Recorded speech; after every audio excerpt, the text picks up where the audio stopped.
नमस्ते वर्धमानाय निर्धूतकलिलात्मने सालोकानां त्रिलोकानां यद्विद्यादर्पणायते। अहिंसा परमो धर्म की, महावीर भगवान की। प्रातः स्मरणे परम पूज्याचार्य गुरुवर श्री विद्यासागर जी मुनि महाराज की जय।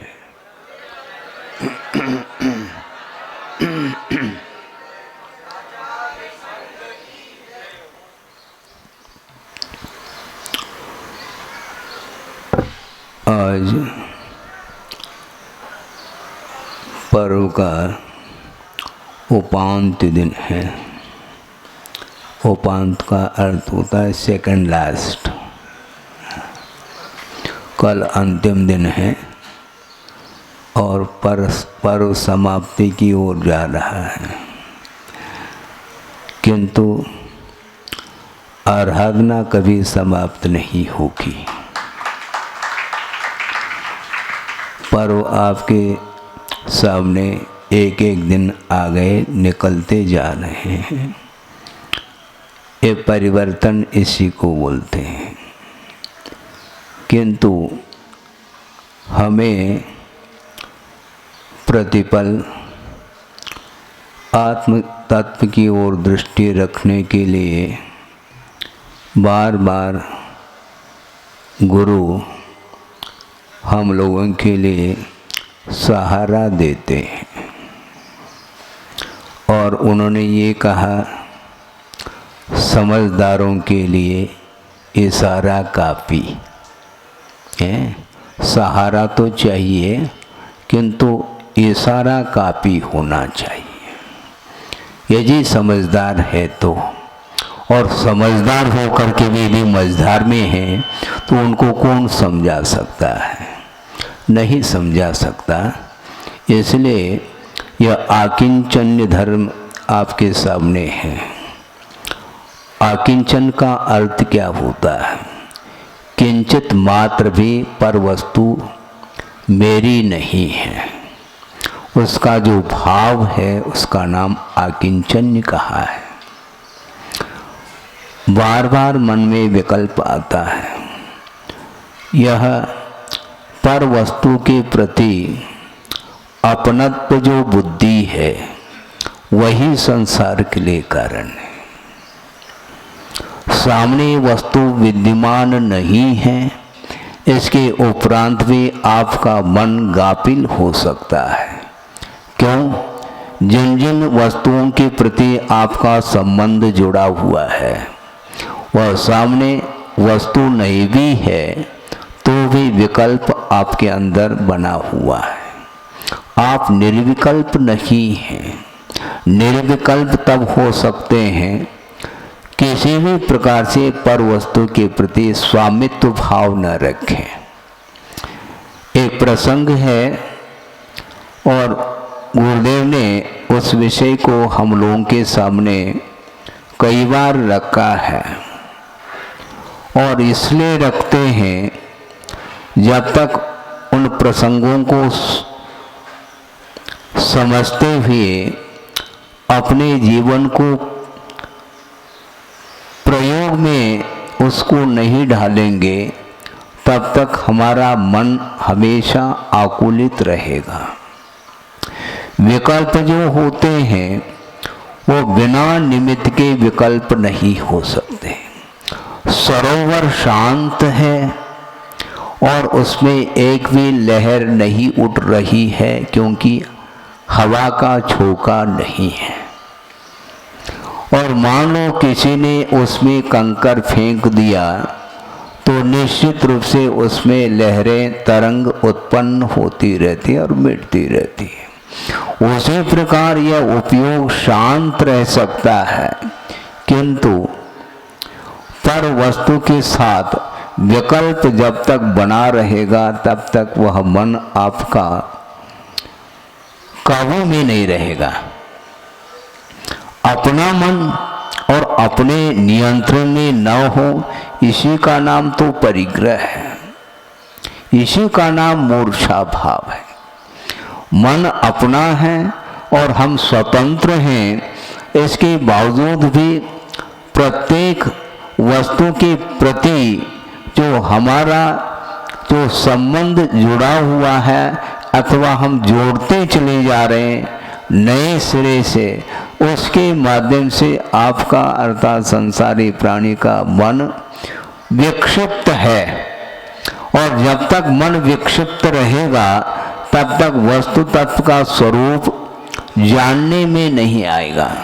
जानने में आते हुए भी वह उपयोग में नहीं आ रहा अथवा प्रयोग में जब तक नहीं आता तब तक आपका मन विक्षिप्त रहेगा, गाफिल रहेगा। स्वामित्व बुद्धि कहाँ तक रहती है, इसके बारे में विचार करें। जब तक परिग्रह का संबंध जुड़ा हुआ है तब तक वह स्वामित्व भाव उसके साथ लगा हुआ है।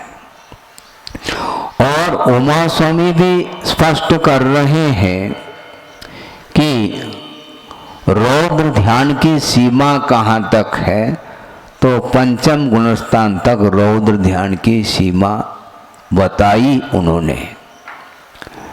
हिंसा नृतस्ते संरक्षणेभ्यो रौद्रमविरत देश विरत योहो, ऐसा सूत्र दिया है। वह रौद्र ध्यान अविरत और देश विरत यहाँ तक रौद्र ध्यान माना जाता है। क्यों, उसके आगे क्यों नहीं है? क्योंकि आगे के गुणस्थानों में पर वस्तु के साथ कोई भी स्वामित्व बुद्धि नहीं है। और स्वामित्व बुद्धि जब तक बनी रहती है तब तक वह भले ही परसेंटेज में हो, किंतु वह रौद्र ध्यान समाप्त नहीं हो सकता। क्योंकि विशेष संरक्षणानंद यह भी आध्यान माना जाता है, विषयों की रक्षा करता है, जबकि आत्मरक्षा की बात होनी चाहिए। स्वयं तो दालान में सो रहा है और वह संपदा तिजोरी में बंद है। सोचो उसके लिए कितना प्रबंध कर रखा आपने, स्वयं के लिए कोई प्रबंध नहीं।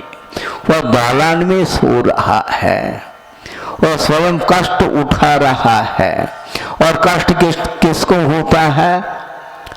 जड़ को नहीं होता, किंतु चेतन द्रव्य ही कष्ट का अनुभव करता है, दुख का अनुभव करता है, किंतु वह बाहर सो रहा है, उसके लिए स्वयं के लिए कोई प्रबंध नहीं, किंतु वह तिजोरी में आराम के साथ वह संपदा सो रही है उसकी, क्योंकि उसकी है इसलिए ताला लगा हुआ है। दूसरे की हो तो हमें फिक्र नहीं है। इसी का नाम स्वामित्व भाव है। आपके दुकान में आग लग गई तो आपको फिक्र है, और अड़ोस पड़ोस के दुकान में आग लग जाए तो आपको कुछ है, कुछ होता है, कोई विकल्प होता है? और ये तो होता रहता है। अच्छा, होता रहता, फिर स्वयं के दुकान के लिए ऐसा होता नहीं रहता, मतलब उसमें ये विकल्प क्यों?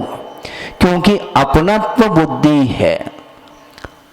स्वामित्व भाव इसी को बोलते हैं। और जब तक सराग दशा रहेगी तब तक वह स्वामित्व भाव समाप्त नहीं हो सकता। सम्यक दर्शन होना अलग वस्तु, किंतु सम्यक दर्शन के सद्भाव में भी जब तक असंयम दशा रहेगी अथवा परिग्रह के साथ जब तक संबंध जुड़ा रहेगा अपना, तब तक वह रौद्र ध्यान उसको होता रहता है। पर में आनंद मान रहा है, अपने आत्मिक आनंद को खो दिया है उसने। जो स्वतंत्रता का स्वाधीनता का अनुभव किया जा सकता है, लेकिन उसमें संसारी प्राणी को आनंद नहीं आता।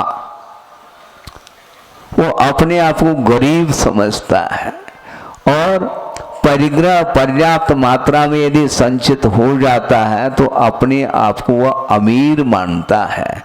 और ये अमीर और गरीब ये क्या वस्तु है?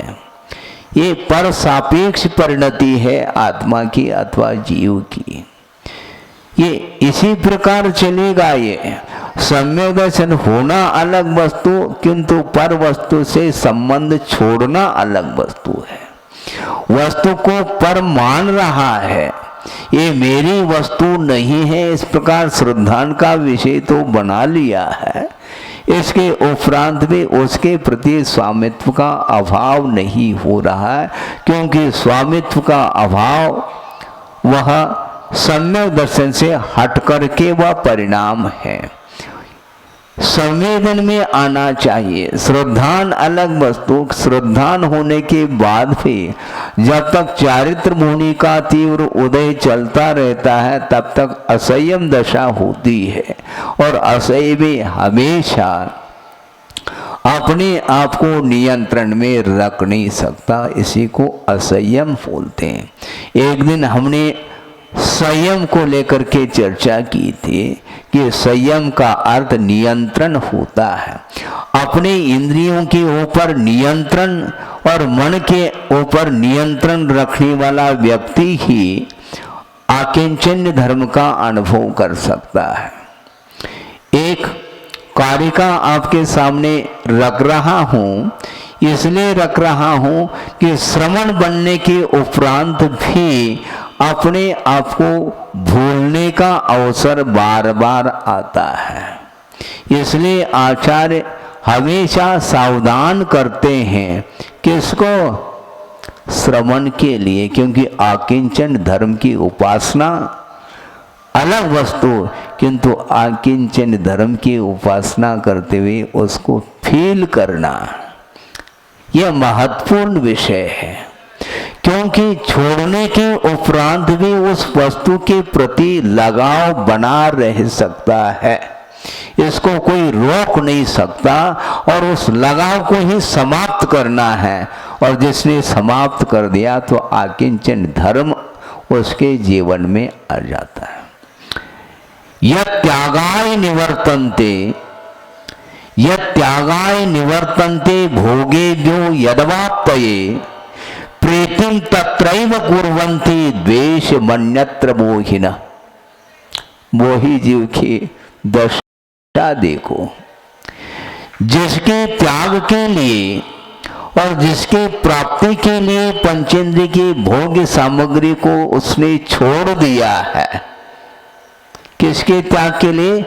राग द्वेषादिक काविश भावों के अभाव करने के लिए और वीतराग भाव को प्राप्त करने के लिए। ये दो रीजन है, राग द्वेष के अभाव के लिए और वीतरागता की उपलब्धि के लिए पंचेंद्रिय के विषयों को जिसने छोड़ दिया है, किंतु प्रीतिम तत्रैव कुर्वन्ति, पुनः बार बार जो छोड़ी हुई वस्तु है उसी में प्रीति करता है।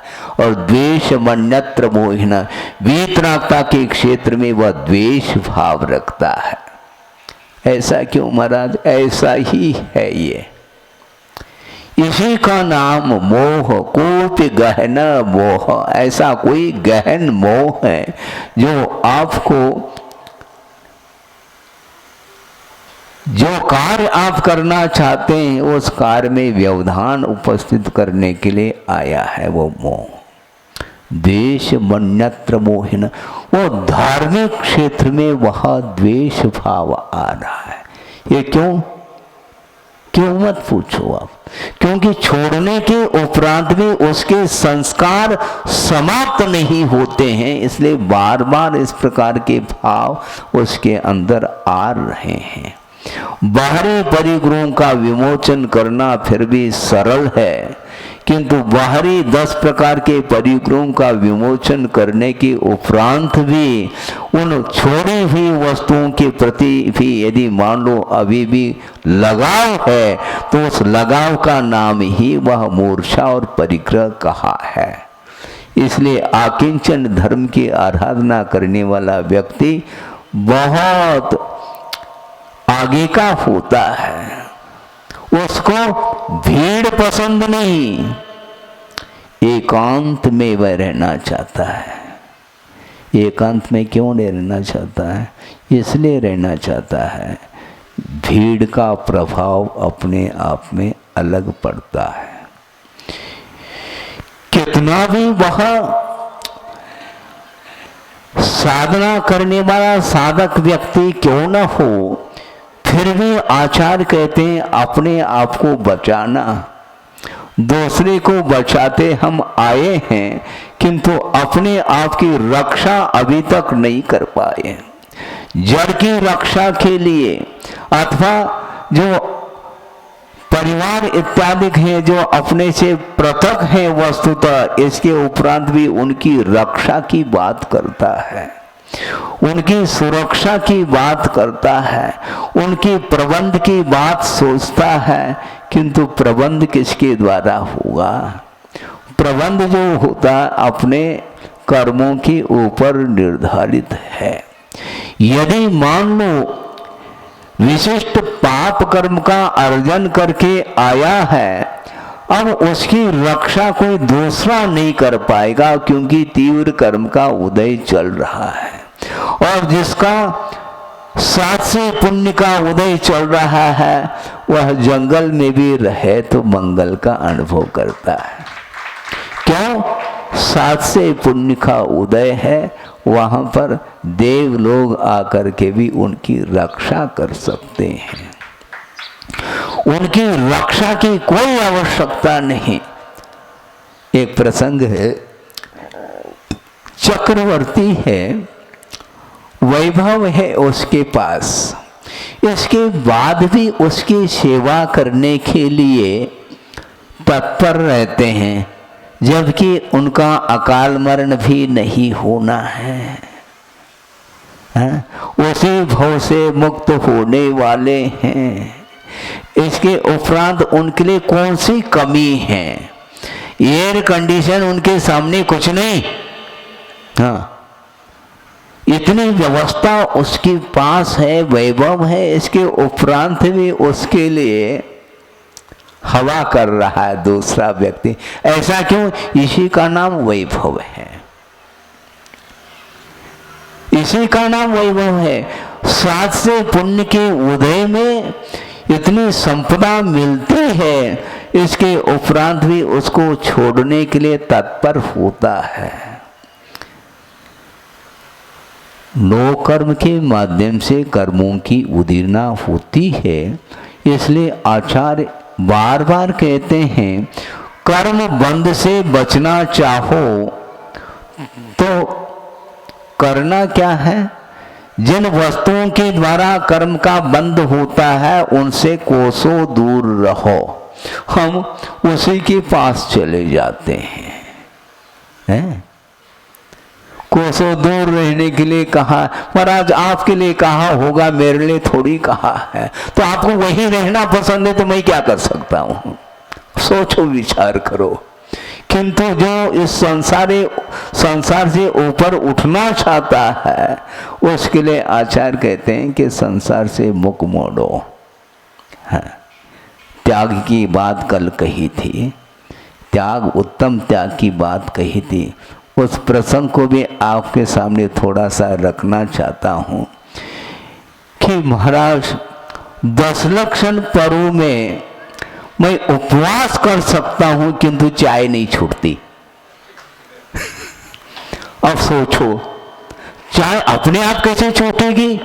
जब रोटी भी नहीं छूट सकती अपने आप, तो चाय कैसे छूटेगी? बोलो तो। छोड़ना पड़ेगा आपको।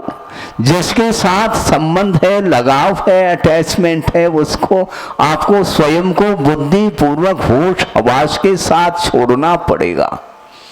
और मजे की बात एक और है, एक सज्जन आए, महाराज यह तो हमारे लिए बहुत कठिन कार्य है। क्या?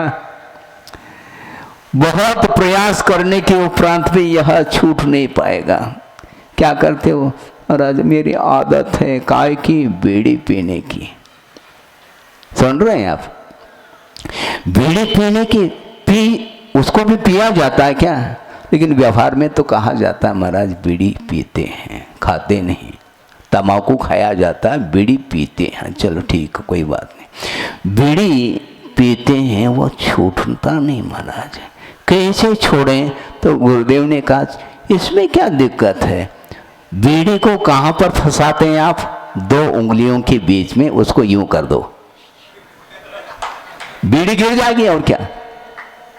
छोड़ने का अर्थ क्या है? आपने फंसाया 2 उंगली के बीच में, तुम छोड़ने की बात करते हो और छोड़ नहीं पाते, ये केवल कहने की बात हो गई। व्यक्ति हंसने लगे, महाराज आप भी बहुत मनोरंजन करने में माहिर है। मनोरंजन क्या, आप रंगे हैं उसी में, तो आपको छुड़ाना है, तो मनोरंजन के माध्यम से यदि छूट जाए तो इससे बड़ा और कौन सा अवसर हो सकता है? वस्तुतः तो छूटता नहीं, छोड़ना पड़ता। हमने जोड़ा है, जोड़ा है तो छोड़ो। हाई को आपके सामने दे रहा हूं, गुरुदेव ने लिखा है, जोड़ो न जोड़ो, जोड़ो न जोड़ो, जोड़ा छोड़ो, जोड़ो तो बेजोड़ जोड़ो। यदि जोड़ा है तो उसको छोड़ो, किसी से जोड़ना नहीं। हाँ, जोड़ो न जोड़ो, और जोड़ा है तो छोड़ो, फिर जोड़ना है तो बेजोड़ जोड़ो। कौन बेजोड़ है मेरे लिए जोड़ने के लिए? मेरे लिए तो पंच परमेष्ठी ही बेजोड़ है, और उनका सहारा लेकर के ही मैं संसार से पार हो पाऊंगा। गुरुदेव ही मेरे लिए बेजोड़ है, और कोई भी दुनिया में नहीं है। किंतु बीच में परिग्रह सामने आता है, वह ऐसा वह प्रभाव डालता है कि वह गुरु को छोड़ने के लिए तैयार हो जाता है। उसके पीछे मोह आ जाता है तो गुरु को भूल जाता है। गुरु को क्या, प्रभु को भी भूलने की बात आ सकती है। और इसी प्रकार किया संसार में, संसारी प्राणी ने अतीत में अनंत बार इस जनलिंग को धारण करने के उपरांत भी जिस कार्य को संपादित करना था वह कार्य अभी तक संपादित नहीं हुआ।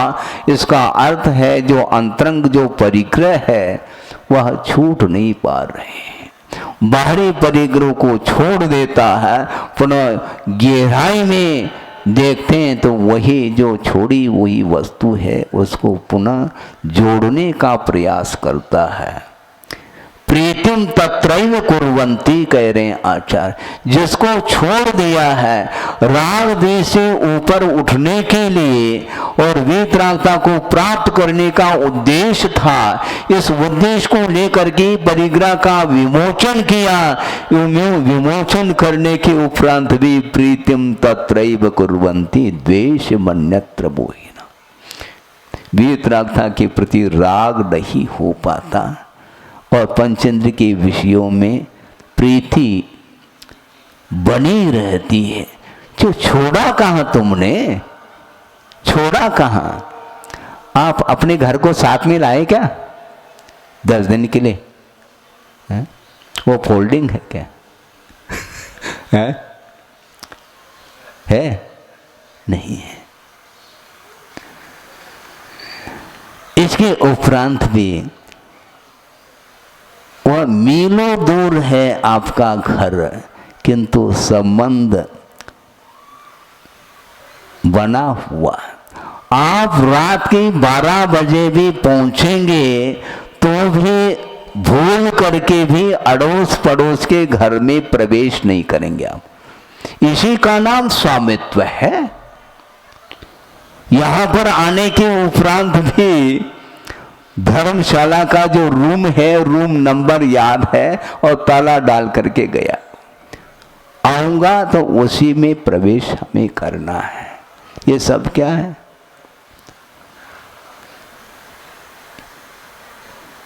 एक व्यक्ति जो विद्वान है फिर भी उनकी धारणा देख लो।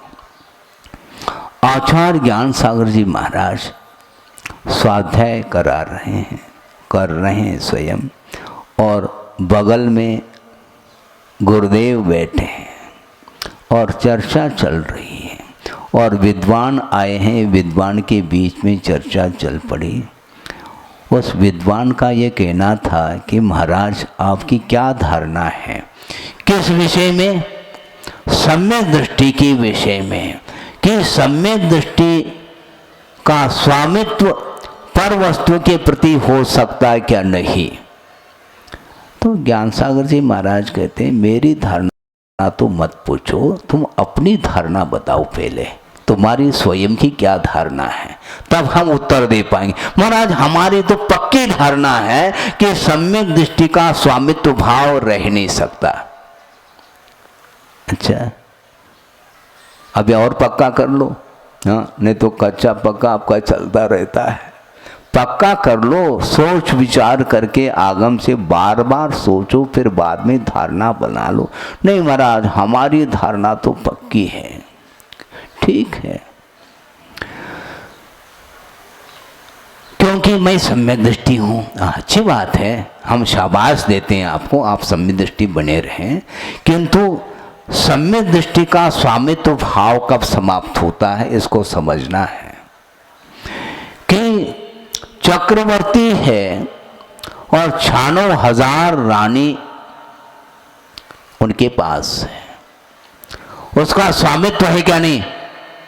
एक रानी को कोई उठा ले, फिर देख लो क्या स्थिति बनती है सम्यक दृष्टि की। पसीना आ जाएगा, वह युद्ध के लिए खड़ा हो जाएगा, ये ध्यान रखो। है? हाँ हाँ, इसको बोलते हैं। कहना बहुत आसान है, स्वामित्व मेरा नहीं है, मेरा कोई ममत्व भाव नहीं है, कहना आसान है। किंतु आप जहाँ से आए हो वहाँ पर घर को ताला लगा करके क्यों आए, ये पूछना चाहते हैं। महाराज उत्तर मिल गया, बैठो शांति से।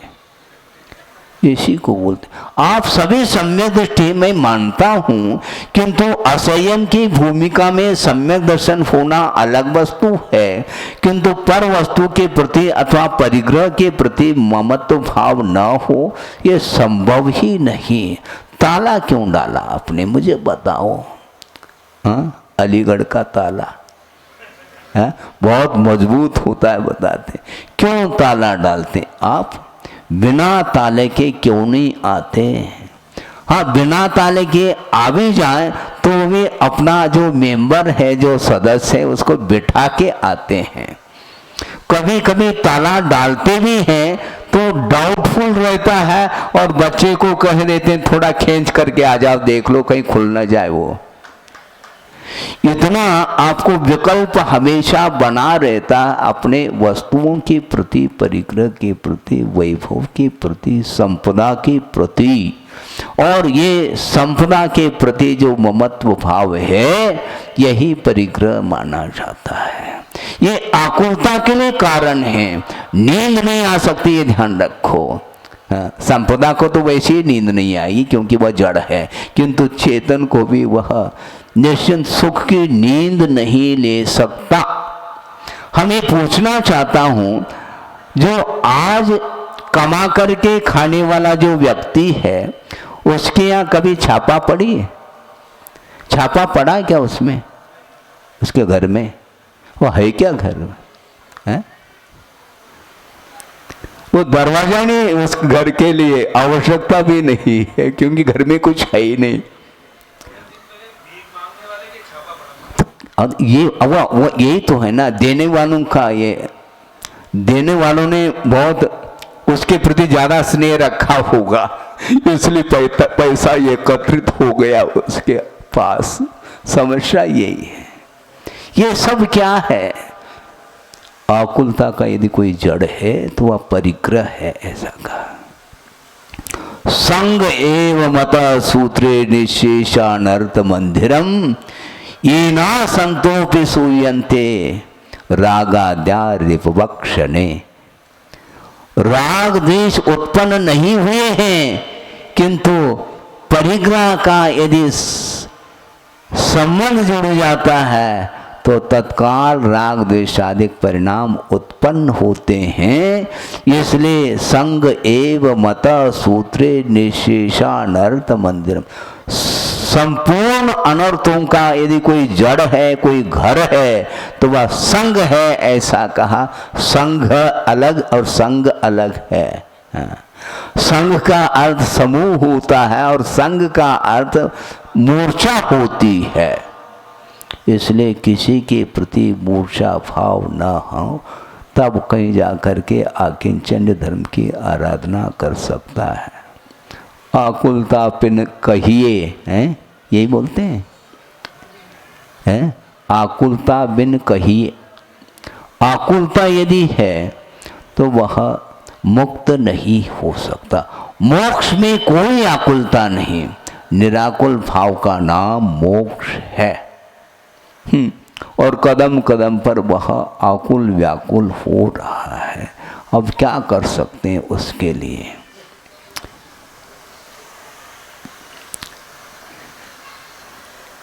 एक भवन है, शानदार बनाया है, और जिसका भवन है वह जल रहा है, तो ऐसा लग रहा है उसको कि मेरे अंदर ही आग लगी है। क्यों? उसका स्वामित्व था। और वह छाती पीट पीट करके वह रो रहा है। हमने पुरुषार्थ करके, अर्थ पुरुषार्थ करके, वित्त का अर्जन करके और एक भवन बनाया है, और वह भवन जल रहा है, तो वह रो रहा है। इतने में दौड़ता हुआ उसका बेटा आया। पिताजी, आपको हो क्या गया? हो क्या गया? दिख नहीं रहा क्या? ये भवन जल रहा है। किसका भवन है? मेरा ही तो है। जल रहा है। पिताजी रो नहीं, क्योंकि कल उसको बेच दिया है, कल सौदा हो चुकी है, इसलिए रोने की क्या आवश्यकता है। तत्काल रोना बंद हो गया। लेकिन ध्यान रखो, छोटा लड़का था, वह आया भागता हुआ, पिताजी सौदा कैंसल हो गए। पुनः रोना प्रारंभ। हाँ, स्विच ऑन और स्विच ऑफ करते रहो आप। ये सब क्या है? भवन भवन में है, व्यक्ति व्यक्ति में है, किंतु संबंध इतना जुड़ा हुआ है कि वह अड़ोस पड़ोस के घर में कुछ भी घटित हो जाए तो उसके अंदर कोई भी विकल्प नहीं है। हाँ, सुख की नींद लेता है, किंतु अपने साथ कोई घटित हो जाए तो मामला गड़बड़ है। इसी को बोलते हैं स्वामित्व भाव। ये स्वामित्व भाव ठीक नहीं। इसलिए आचार्य कहते हैं श्रमणों को भी अलर्ट कर रहे हैं, सावधान कर रहे हैं। तुमने तो पूरे परिग्रह को छोड़ दिया, चेतना चेतनात्मक परिग्रह को तो छोड़ दिया, किंतु जिन परिग्रहों को तुमने छोड़ा है उसको पुनः याद न कर ले, इसलिए आकिंचन धर्म की आराधना करो, ऐसा कहा है। एक अच्छा प्रसंग याद आ गया, और ये सारे प्रसंग, हाँ, आचार्य महाराज ने जो प्रवचन के दौरान कहा है उसी प्रसंग को आपके सामने रखता हूँ। और अजमेर की बात है। महावीर भगवान का निर्वाण महोत्सव 2500 वर्ष पूर्ण हो चुके, उस उपलक्ष्य में निर्वाण महोत्सव का कार्यक्रम प्रोग्राम बनाया गया।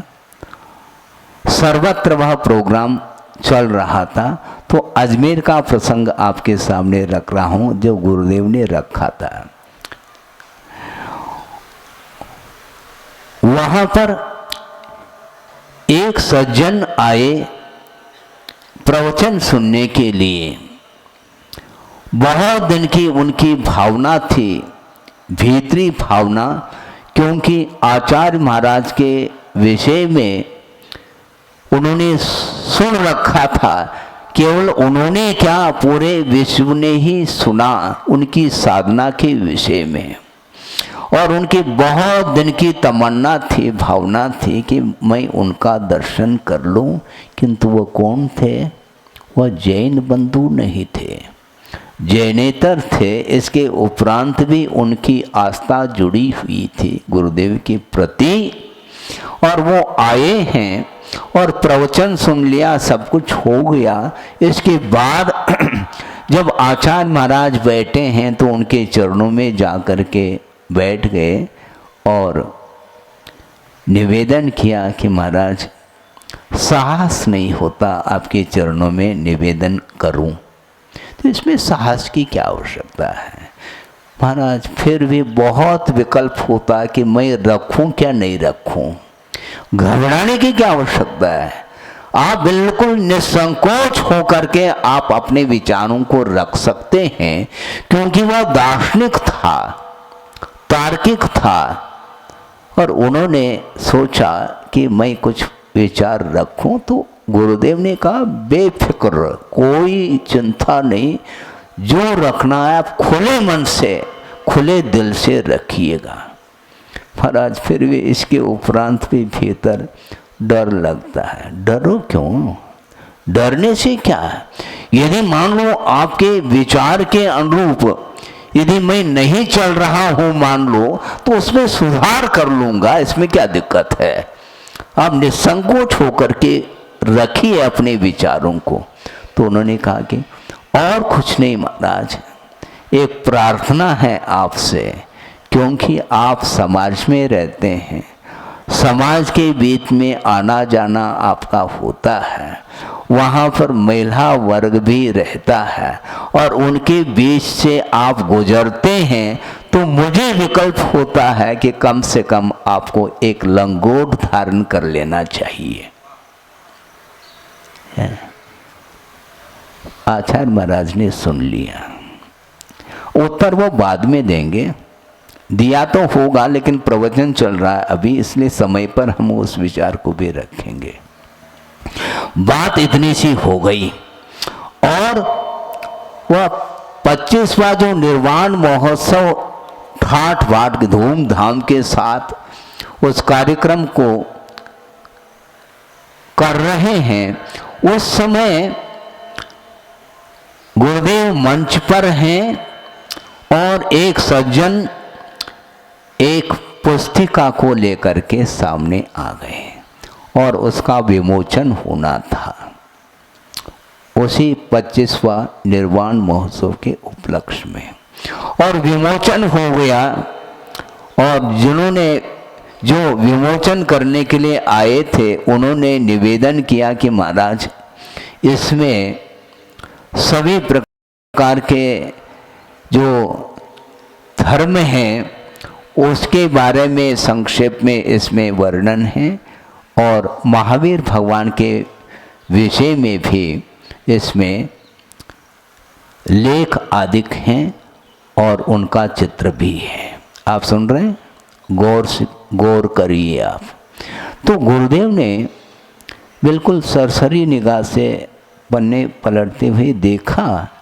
उन्होंने कहा यहाँ पर तो कोई महावीर भगवान का चित्र है ही नहीं।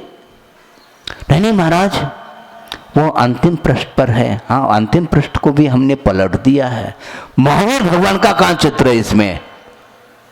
नहीं है महाराज, ध्यान रखो, वो महावीर भगवान नहीं है। वो कौन है फिर? मैं बताता हूँ। क्योंकि महावीर भगवान का चित्र तो है, किंतु उस चित्र में एक वृक्ष की टहनी को दर्शाया है जिसके कारण दिगंबरत्व छुपा हुआ है। समझ रहे हैं आप? हाँ, इसलिए गुरुदेव ने कहा इसमें दिगंबरत्व कहाँ है? है ना हमारा दिगंबर है। चेहरा तो हर व्यक्ति का दिगंबर रहता है, ये ध्यान रखो। चेहरा दिगंबर होना अलग वस्तु, किंतु जिस दिगंबर को छुपाया है उसी में तो राग छुपा हुआ है। इसलिए हम उनको महावीर भगवान का चित्र हम नहीं मानते। समझ में बात आ रही है? अर्थ यह है कि दिगंबरत्व यथाजात लिंग को आप आवरणित नहीं कर सकते और टहने के माध्यम से वह दिगंबरत्व आवरणित हो चुका है। इस आवरण का नाम ही तो परिग्रह है। उसको अलग करने की बात करें। बात समझ में आ गई? इसके बाद क्या हुआ? वो दार्शनिक बैठे हैं चरणों में, अभी भी अपने विचार में अड़े हुए हैं। उनके लिए गुरुदेव ने कहा कि बहुत अच्छी बात है, आप लंगोट की बात करते हैं, बहुत अच्छा है आपका विचार, लेकिन ये ध्यान रखो महावीर भगवान परिग्रह से ऊपर उठे हुए हैं और आप परिग्रह की बात करते हैं। महाराज हमने कहा परिग्रह की बात करें, केवल एक लंगोट की तो बात कर रहा हूं मैं। बहुत अच्छा है, परिग्रह कम तो हुआ है, लेकिन परिग्रह का अभाव नहीं हुआ। लेकिन महाराज उसके माध्यम से विकल्प उत्पन्न होते हैं। हम तो रागी ठहरे, आप तो वीतरागी हैं, आपको क्या कपड़े से प्रयोजन है? आप कपड़ा पहनो, कैसे भी रहो, किंतु हम लोगों के लिए वह लंगोट उपयुक्त रहेगा। तो गुरुदेव ने उत्तर क्या दिया मालूम है? लंगोट में बहुत अभी भी कपड़ा ज़्यादा लग रहा है, हैं? धोती में तो कपड़ा बहुत ज़्यादा लगता है, ठीक है, उसके मुताबिक लंगोट में तो कपड़ा कम लग रहा है, किंतु उससे भी कम कपड़े में काम चल जाएगा। आप अपने आंखों के ऊपर एक पट्टी बांध दो तो काम हो जाएगा, हरी पट्टी, हाँ, जिसके माध्यम से आंखों की ज्योति भी बढ़ती है। बताते हैं आपके अंदर राग है तो आपको वीतरागी कौन बना सकता है? वस्तुतः प्रत्येक व्यक्ति के अंदर राग भरा हुआ है, इसलिए वीतरागी संत में भी उसके अंदर राग ही दिख रहा है। और वीतरागी के अंदर क्या दिखता है? रागी के भीतर भी वह वीतरागता दिखती है। किसको? वीतरागी को। आप सारे वस्त्र पहने हुए हैं, किंतु वीतरागी की दृष्टि आपके अंदर जो वीतरागता है वह देखने में आ रही। क्यों? क्योंकि प्रत्येक आत्मा के भीतर वही क्या है? अभी तो रागी है महाराज, अभी तो रागी हो, किंतु वही व्यक्तित्व छुपा हुआ है। प्रत्येक व्यक्ति, चाहे वो निगोदिया जीव हो, चाहे कोई भी हो, प्रत्येक जीव के अंदर वही आत्म तत्व है, वह सारे गुण आवरणित है परिग्रह के कारण। और परिग्रह का विमोचन केवल बाहरी नहीं, किंतु भीतरी परिग्रह का विमोचन जब कर लेता है तो वह केवल ज्ञान प्रकट हो जाता है। जब तक भीतरी परिग्रह विद्यमान है तब तक वह वीतरागता का अनुभव नहीं कर सकता। बात उनको समझ में आ गई और अपने आप को संकोच का अनुभव करता हुआ वहाँ से निकल गया। दार्शनिक था, तार्किक था, तुमने तार्किक दार्शनिकता रखो अपने पास। वस्तुतः वीतरागता किसको बोलते हैं उसको समझने की आवश्यकता है। बात समझ में आ गई आपको? बात तो समझ में आ गई, तो हटाना है, बाकी सब ठीक है। बात समझ में आ गया ऐसा कहो ना, तो क्यों लगाते हैं? इस तो लगाने का अर्थ है कि बस प्रयोग करने में कठिनाई होती है। समझना, पढ़ना, ज्ञान करना ये सब आसान है, किंतु परिग्रह का विमोचन करना, वो भी भीतरी परिग्रह का विमोचन की बात करते हैं। श्रमण बनने के उपरांत भी, बाहरी परिग्रहों का विमोचन करने के उपरांत भी भीतर भाव, राग के भाव विद्यमान रह सकते हैं और वही संसार के लिए कारण है, ऐसा कहा। यथाजात होना चाहिए। यथाजात का अर्थ मात्र बाहरी परिग्रह का विमोचन पर्याप्त नहीं, बाहर से नग्न होने के उपरांत भी भीतरी नग्नता होनी चाहिए। हाँ, भीतरी नग्नता का अर्थ ख्याति, पूछा, लाभ, इनसे दूर रह करके जो साधना करने वाला साधक होता है उसकी वह साधना दिगंत तक, उसकी साधना सुगंधी उसकी फैलती रहती है। हाँ, संयम की गंध देवों में संभव नहीं है। देव पर्याय में सम्यक दर्शन उत्पन्न हो सकता है, सम्यक दर्शन की सुगंधी फैल सकती है, किंतु चारित्र की सुगंधी, संयम की सुगंधी वहां संभव नहीं है। इसलिए नर काया को सुरपति तरसे, ऐसा बोल रहे हैं। सुरपति अर्थात इंद्र भी इस नर काया को तरस रहा है, भगवान कब यह सागरोपम आयु पूर्ण हो और मनुष्य पर्याय को प्राप्त करके हम दिगंबरत को कब धारण कर लें और मोक्ष को कब प्राप्त कर लें, यह आकुलता उनके अंदर है। मोक्ष की आकुलता ठीक है, किंतु बाहरी परिग्रह को लेकर के जो आकुलता है, वो आकुलता आपके लिए बहुत हानिकारक सिद्ध हो जाती है। वह आकुलता शांत बैठा है ऐसा लगता है, किंतु वह भीतर तरंगे जो उत्पन्न हो रही हैं उनको कौन देख सकता है?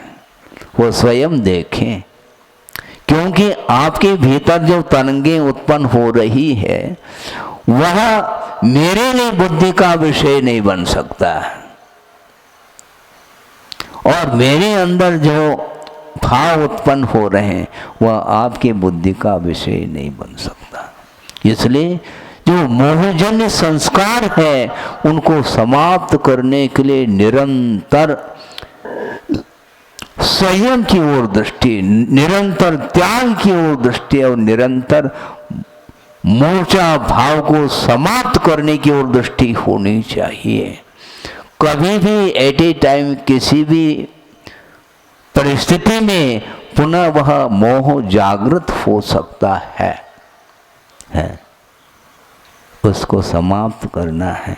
बुखार आ गया है और आप ट्रीटमेंट कर लेते हैं, मेडिसिन ले लिया, कोई भी चाहे एलोपैथिक हो चाहे वह आयुर्वेदिक हो, ले लिया, लेने के उपरांत तत्काल बुखार तो उतर जाता है, फिर बाद में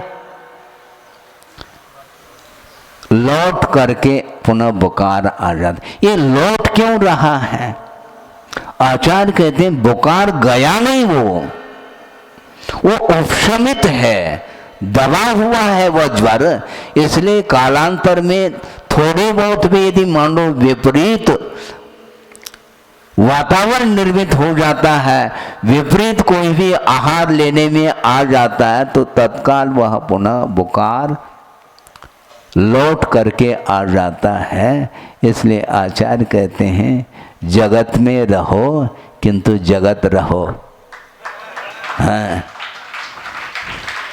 जगत रहो। कौन क्या रहा है ये इसको देखने के लिए नहीं जागना है हमें, कौन क्या कर रहा है इसको देखने के लिए जागना नहीं, किंतु अपने आपके परिणामों को विशुद्धतम बनाने के लिए जागृति की आवश्यकता है। कौन क्या कर रहा है उसका वो जाने, क्योंकि उसका चतुष्टय अलग है, पर चतुष्टय अलग है और स्व चतुष्टय अलग है। हम अपने चतुष्टय की बात करना चाहते हैं, पर चतुष्टय की नहीं।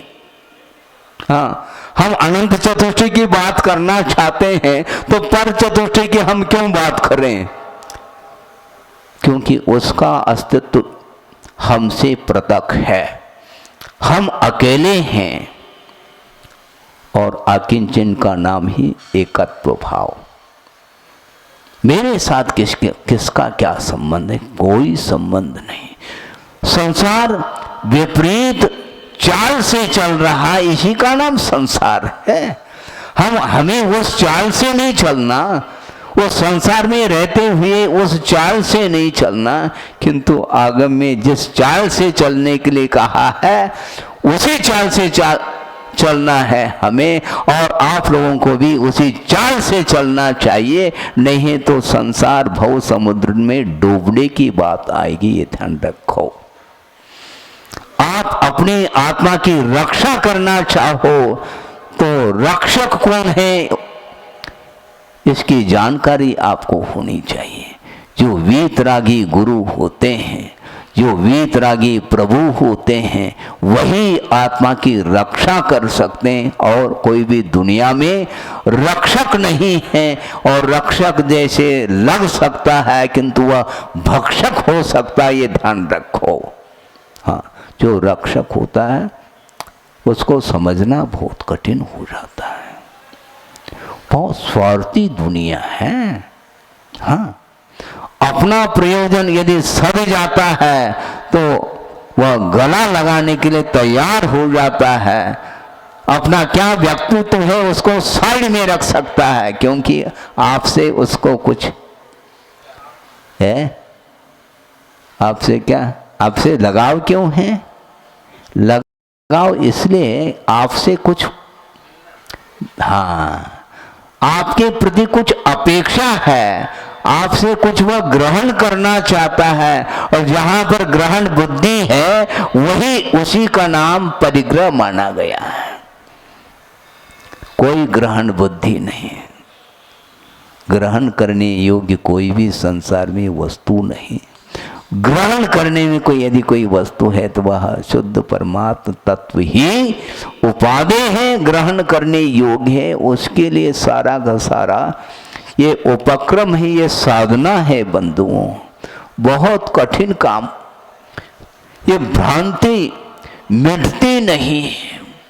और आचार्य महाराज की साधना की महिमा गुणानुवाद कहाँ तक कर सकते हैं हम? हमारे पास शब्द कहाँ है हम गुणानुवाद कर सके। सामायिक पाठ पढ़ते हैं, उसमें एक पंक्ति आती है और उस पंक्ति को हम भी दोहराते हैं, आप भी दोहराते हैं, किंतु गुरुदेव की दृष्टि, उनका चिंतन तो देखो आप। वो पंक्ति आपके सामने रख दो, सामायिक पाठ की पंक्ति। यस्यास्ति नैक्यम वपुषापि सार्धम, क्या कहा? यस्यास्ति नैक्यम वपुषापि सार्धम तस्यास्ति किम पुत्र कलत्र मित्र, ऐसा कहा। इतना ही पर्याप्त है प्रासंगिक, लेकिन इसको गुरुदेव ने थोड़ा सा परिवर्तन किया। आप लोगों के लिए परिवर्तन करने के लिए नहीं, किंतु स्वयं अपने आप के परिवर्तन करने के लिए इस पंक्ति में उन्होंने कुछ परिवर्तन किया है। यस्यास्ति नैक्यम वपुषापि सार्धम तस्यास्ति किम पुत्र कलत्र मित्र, ऐसा बोलते हैं। तो गुरुदेव का कहना, मेरा कोई पुत्र और कलत्र तो है नहीं जिसके साथ मैं संबंध जोड़ूं। आपके पास पुत्र और कलत्र है, इसलिए जो है उसके साथ संबंध हटाने के लिए ये पंक्ति आप बोल रहे हो। तो मेरे पास ना पुत्र है, ना कलत्र है, ना कोई मित्र है, कोई है नहीं, तो मैं क्या बोलूं? उन्होंने इसमें परिवर्तन किया। तस्यास्ति किम शिष्य गुरु प्रपंचै, ऐसा कहा। क्योंकि ये शिष्य और गुरु का जो संबंध है केवल आस्था के साथ संबंध जुड़ा हुआ है। मेरा इतना विशाल संग है, इस प्रकार यदि मैं उसके साथ लगाव, अटैचमेंट रखूं तो मेरा निश्चित पतन है। इसको बोलते हैं निरीहता है। मैंने इतनों का कल्याण किया, विशाल संघ मेरा है और ये मेरा ही परिग्रह है, उनका कहना है। ये किसका संग है? व्यवहार से आप जो कहना चाहोगे आपकी मर्जी है, ये आपका विचार है, उसका निषेध नहीं कर रहा हूं आगम की दृष्टि से, किंतु वस्तुतः उस संग के प्रति यदि अटैचमेंट रहेगा तो निश्चित रूप से वह हमारे लिए पतन के लिए कारण होगा। क्योंकि मैं तो केवल आपके कल्याण के लिए निमित्त मात्र हूं, इससे ज्यादा नहीं। क्योंकि आपके अंदर वह सातवें पुण्य का उदय हुआ है, उसके उदय से तुमने रत्नत्रय को, उसके उदय से तुमने रत्नत्रय को अंगीकार किया है। केवल उसमें निमित्त मात्र मैं हूं। निमित्त का उतना महत्व नहीं होता जितना कि उपादान का महत्व होता है। ऐसा उनका कहना है। क्योंकि किंचित मात्र भी पर वस्तु के प्रति वह राग रखना नहीं चाहते। मेरे तेरे का जो परिणाम है ममत्व भाव, इसी का नाम परिग्रह है। इसलिए वो दूर रहना चाहते हैं, वो अलिप्त रहना चाहते हैं। जैसे जलते भिन्न कमल है, बोलते हैं आप लोग, हाँ, उसी प्रकार ये चतुर्वेद संग मेरा कहाँ है। ये सारा का सारा संग आचार्य ज्ञान सागर महाराज जी का है। इस प्रकार उनके मुख से कई बार हम लोगों ने सुना है। ये उनका आशीर्वाद और उन्होंने उनका ये सारा सारा किया हुआ कार्य है। मैं तो मात्र निमित्त हूँ। इस प्रकार लघुता का भाव प्रकट कर रहे हैं और अपन क्या करते हैं, थोड़ा सा कार्य किया नहीं और उसके साथ अपना संबंध जोड़ना चाहते हैं, स्वामित्व का संबंध जोड़ना चाहते हैं, अधिकार का भाव रखना चाहते हैं।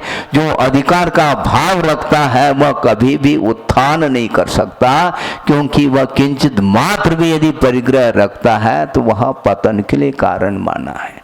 आकिंचन धर्म की आराधना करने वाला व्यक्ति कभी भी उसकी दृष्टि अंतर्दृष्टि छोड़ करके बाहर की ओर दृष्टि जा नहीं सकती। यह सिद्धांत है।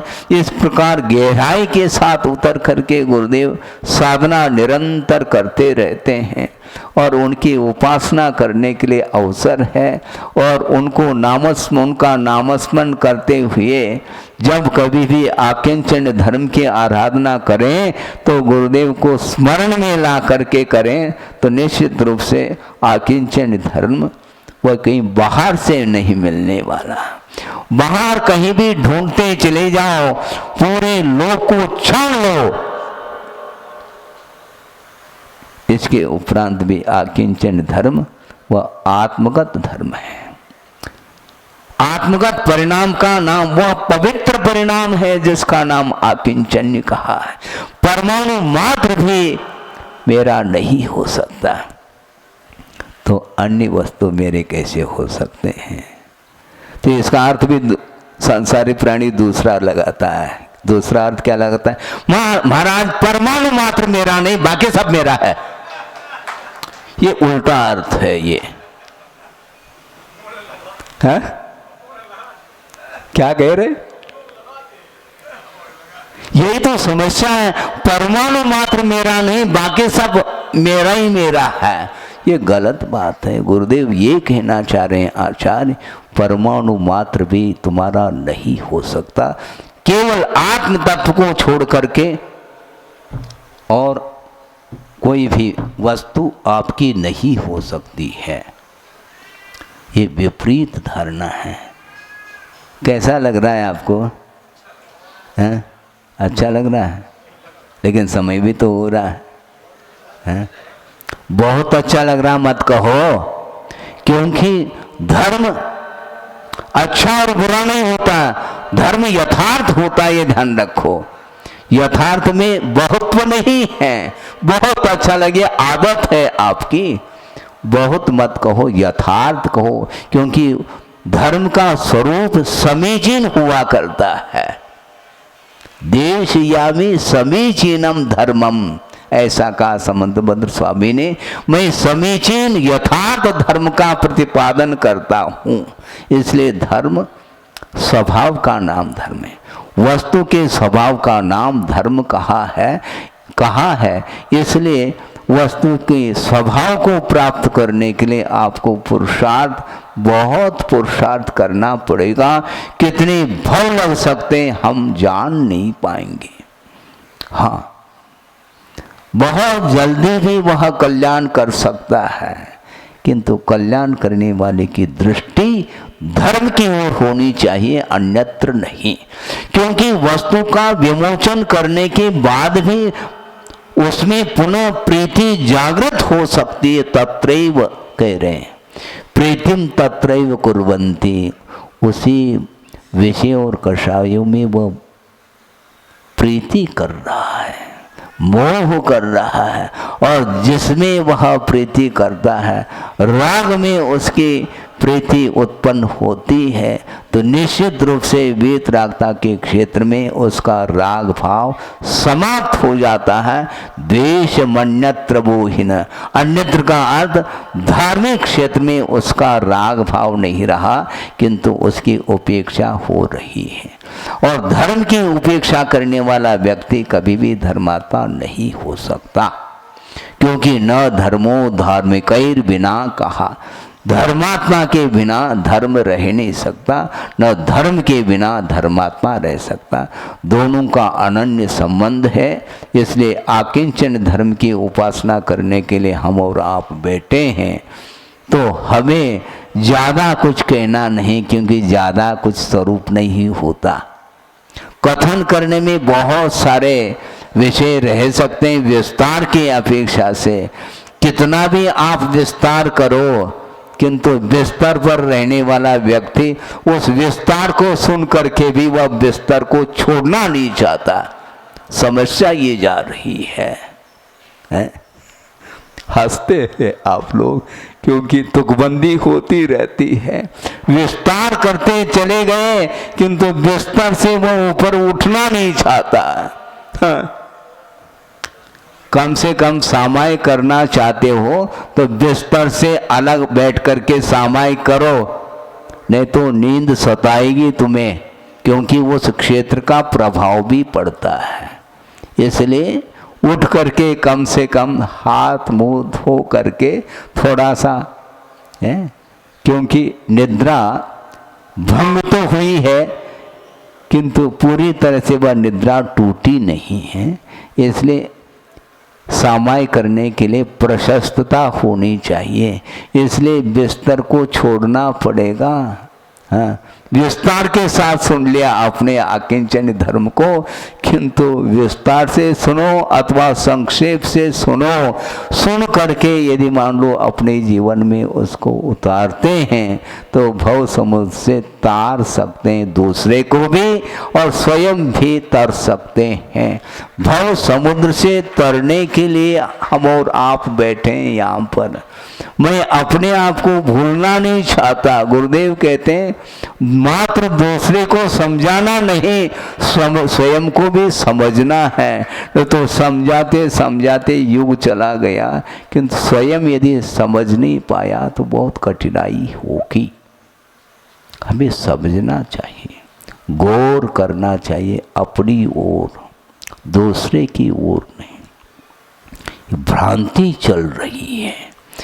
एक प्रसंग आपके सामने रख करके, अंतिम प्रसंग है। जैसे आप लोग बोलते हैं ना अंतिम छंद है, उसी प्रकार, ताकि आप आकुल व्याकुल ना हो।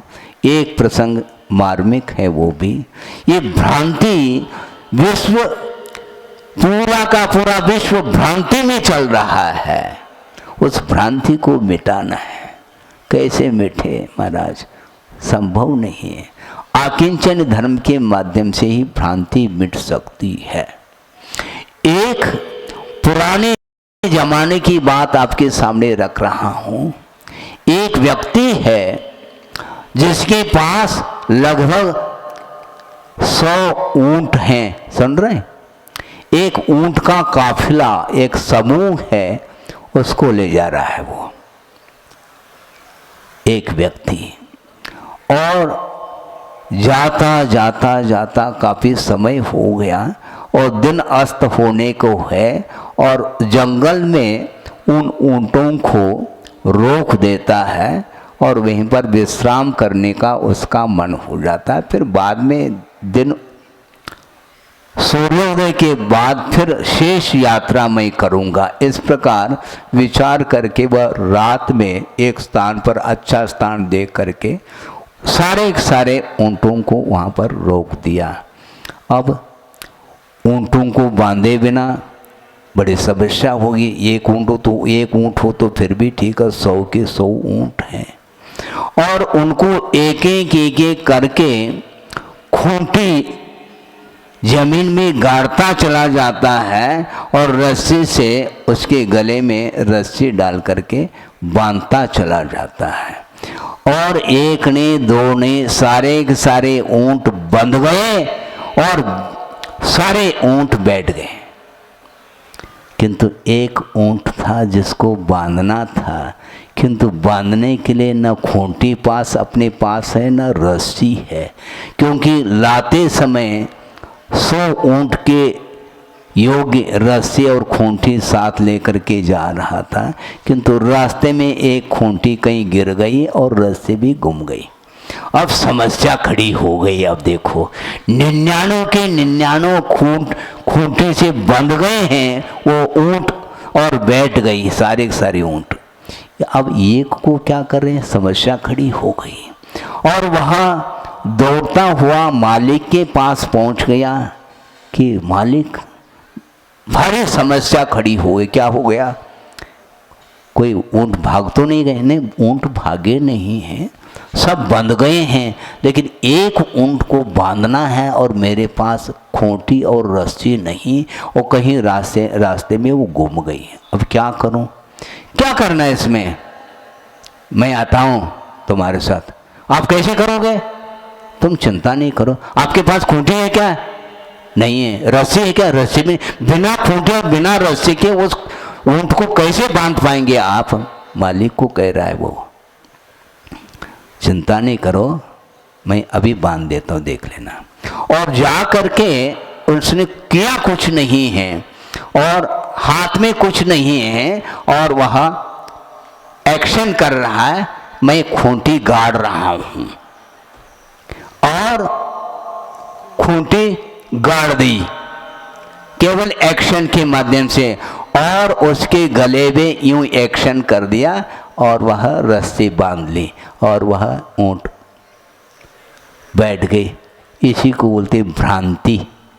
उसको ऐसा महसूस हुआ कि मुझे बांधा जा रहा है रस्सी से, खूंटी गाड़ी जा रही है और रस्सी से बांधा जा रहा है, और इस एक्शन से वह ऊंट बैठ गया। अब समस्या एक और, क्या समस्या? सुबह हो गया और सारे ऊंट को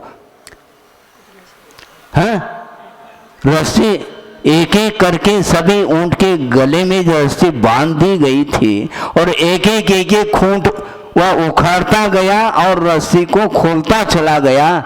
सारे के सारे ऊंट खड़े हो गए, लेकिन वह जो ऊंट बैठा है झूठी खूंटी और झूठी रस्सी से बांधा गया, वो ऊंट उठ नहीं पा रहा है। हैरान हो गया वो। अब क्या करें? पुनः मालिक के पास पहुंच गया। मालिक, आपने क्या जादू कर दिया? क्या हो गया? वो ऊंट उठ ही नहीं रहा। बीमार तो नहीं पड़ा? बीमार कुछ नहीं पड़ा, तुम समझते नहीं हो, भूल जाते हो। मैं उठाता हूँ, देखो कैसे। जा करके और कुछ नहीं, हाथ से एक्शन किया, यूं कर दिया, खूंटी उखड़ गई और गले से रस्सी को खोल दिया। केवल एक्शन करता चला गया और ऊंट खड़ी हो गई।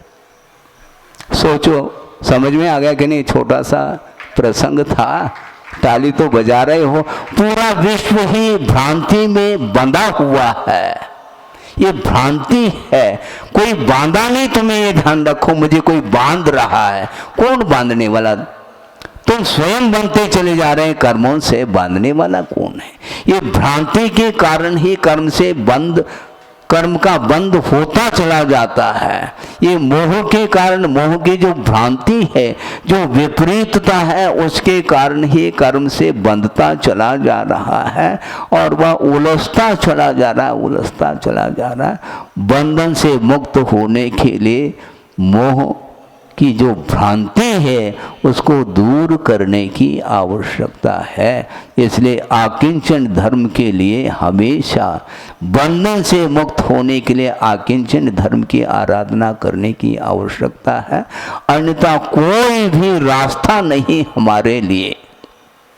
जहाँ तक प्रभु पहुँच चुके हैं वहाँ तक हमें पहुँचना है, किंतु ये झूठी रस्सी और झूठी जो खूंटी है उससे बंधा हुआ संसारी प्राणी ऊंट के समान घूम रहा है संसार में।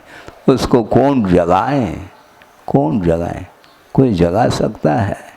नहीं जगा सकता। आप स्वयं को ही अलर्ट होना है। धर्म का स्वरूप सीधा सादा स्वरूप है और हम शब्दों में उलझाते चले जा रहे हैं। वस्तुतः धर्म परिभाषा का नाम धर्म नहीं, प्रयोग का नाम धर्म है। स्वरूप का बोध हुआ, एक पहलू समझ में आ गई वस्तु की, क्योंकि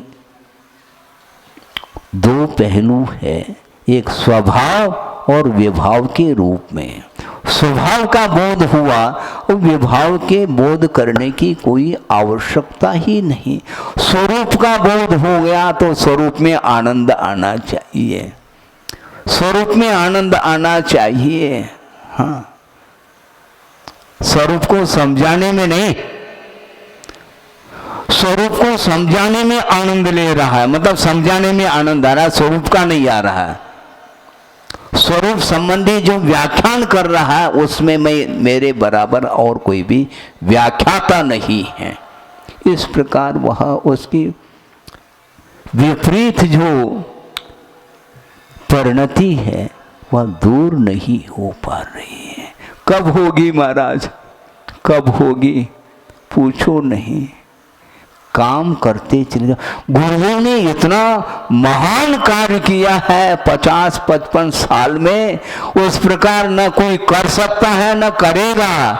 इसके उपरांत भी गुरु के प्रति समर्पण का भाव जागृत यदि नहीं होता किसी के अंदर, तो उसके लिए और कोई भी गुरु समझाने वाले नहीं आ सकते हैं। हाँ, गुरु कहीं गए नहीं, ये ध्यान रखो। हाँ, गुरु प्रत्येक व्यक्ति के हृदय में विराजमान है और विराजमान होना चाहिए। यदि राग नहीं छूट रहा है, मोह नहीं छूट रहा है, तो गुरु आपके हृदय में नहीं है, ये ध्यान रखो। इसलिए आप घबराओ नहीं किसी से। हाँ, घबराने की क्या आवश्यकता है? भ्रांति में क्यों उलझ रहे हो? हाँ, किससे बंधे हो तुम? हम किसी से बंधे नहीं, यदि बंधे हैं तो गुरु से बंधे हैं, ध्यान रखो। और कोई भी मुझे बांधने वाला है ही नहीं, और बल्कि वह बंधन मेरे लिए मुक्ति के लिए कारण है, उसको हम बंधन नहीं मानते। क्योंकि अनुशासित होकर के जो चलता है वही व्यक्ति गंतव्य तक पहुंच सकता है। जो अनुशासित नहीं है, अनुशासन पसंद नहीं है, स्वच्छंद होकर के विचरण करना चाहता है, तो वह कभी भी गुरु की उपासना नहीं कर सकता है।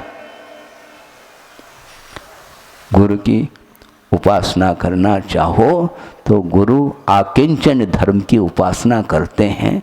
तो गुरु की उपासना करने वाला व्यक्ति सही माने में आकिंचन धर्म की उपासना कर रहा है। इसलिए आपका समय हो गया है और 2-3 प्रसंग आपने सुन लिए हैं। ऊंट का भी प्रसंग सुन लिया, और जो एक आंख के ऊपर 4 अंगुल पट्टी की बात, उसको भी आपने ध्यान में रख लिया होगा। इसको बोलते हैं परिग्रह वृत्ति, और इस परिग्रह को समाप्त करने के लिए, ये धर्म की आराधना करने के लिए अवसर आया है।